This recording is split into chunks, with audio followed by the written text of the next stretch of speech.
මෙතන රෙන්ඩ කලින් ඵලයන්කෝ ඉක්මනට. ඇලන් මොකද්ද මේ රෙන්ඩ කියා කියන ජරා කතා? සර් මේ කේල් ඇහුවා දෙකට දෙමලින් කියන්නේ මොකද්ද කියලා. ඉතින් එහෙම කියලා මේ රෙන්ඩ කියලා ජරා කතා කියන්නේ? දෙකට දෙමලින් රෙන්ඩ කියන්නේ නැත්නම් මැරෙන්ඩ කියලාද කියන්නේ සර්? කට මොකද දෙමළ පිළියෙත් දැන් නෙමෙයිනේ. පාඩමට යමු.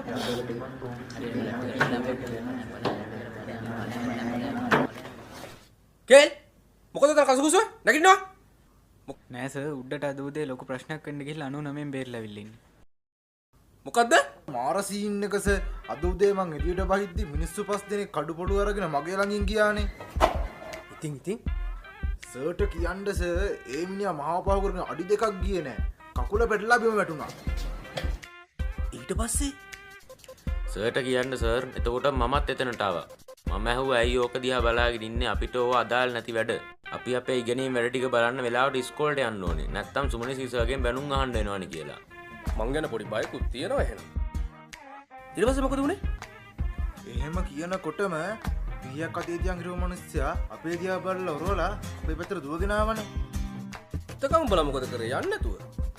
ඒ මිනිස්සයා ළඟට එනවත් එක්කම සර් මම සයිඩ් ෆ්ලෑෂ් එක අතින් මෙන්න මෙහෙම අල්ලගෙන දුවගෙන ගියා.